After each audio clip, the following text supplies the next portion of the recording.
Dresden is a great place for a city break. It offers some splendid architecture, but also for the last 20 years or so was a center of a heated debate between architects and art historians. Today I'm going to show what sites, what remarkable buildings are really worth seeing here, and what secret lies beneath its streets and behind its facade. Our first stop is the Zwinger. What is it? This is a small palace that surrounds a very small garden. But it would be better to say that this is just a series of freestanding rooms that are connected by galleries. It is a masterpiece of Rococo. Rococo is a style that rejects Baroque grandeur and monumentalism. In its place, it proposes something that is called noble simplicity. Those buildings are really simple, but are far from being plain. They are really sophisticated. They look very light, very fragile, almost as if they were made of porcelain. And it's not very far from the truth, because the court of the person who built it, the Prince Elector of Saxony and the King of Poland, Augustus the Strong, was the place where European porcelain was invented at the beginning of the 18th century. So this is really some porcelain architecture made of very fragile elements, very simple but yet very precise decoration that is very calm. But when we look closer, we see the differences between Baroque and Rococo. Where Baroque would normally put very large columns and would try to monumentalize architecture, here in those little pavilions we see people, we see sculptures that carry the cornices rather than columns and heavy elements. One of the wings of the Zwinger was built about 100 years after the rest of the palace. It is this wing. It is built in a completely different style, but what's more important than how it looks is what is inside it.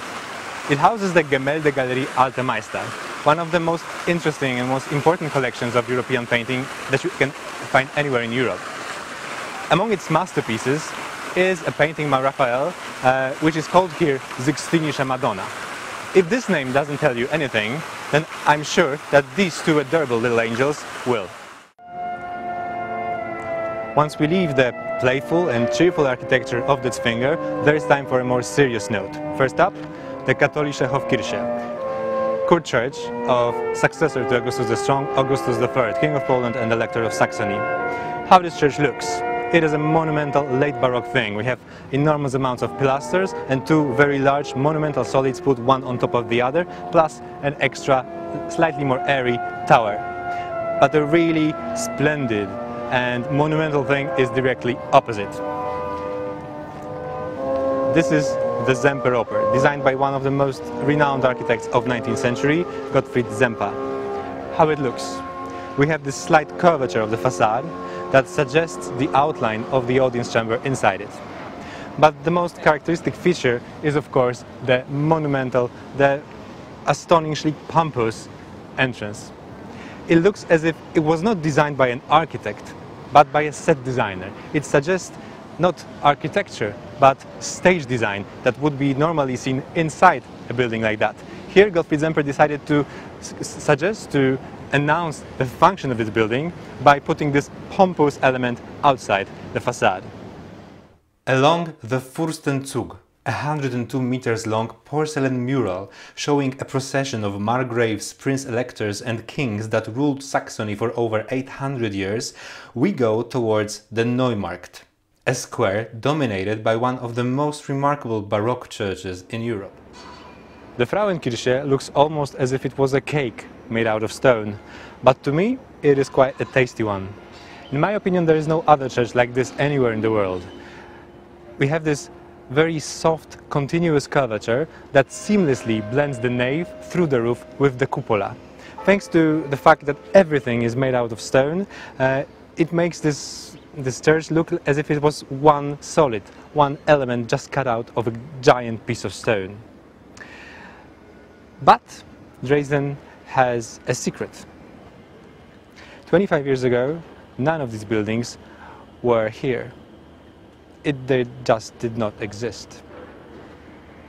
In February 1945, an Allied bombing raid turned that entire city to ashes. Everything was lost. And after the war, the decision was taken not to rebuild it. Only the most important buildings were reconstructed, like the Zwinger or the Semperoper.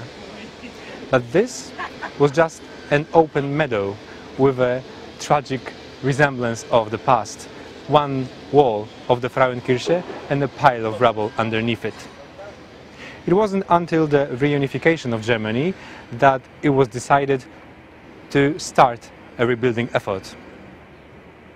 But how to reconstruct something that did not exist for 40 years? Firstly, it was decided to reconstruct in the pre-war form and technology only those buildings which were well documented and were of highest artistic value. These edifices, or sometimes only their rebuilt facades, have been named the light facades. They were meant to add character to the recreated town. Secondly, other buildings were rebuilt in similar shape and size to the torn-down originals, but with contemporary floor plans and facades. In order to make it all possible, a series of archaeological excavations documented the centuries-old cellars, which were later destroyed to make place for modern foundations. But how to create a coherent look and to resurrect the spirit of Dresden from before the bombing?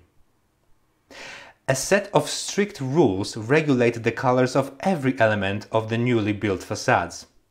Thanks to this, even the modern townhouses don't appear to stand out from their Baroque neighbors. Today we can once again enjoy this magnificent architecture.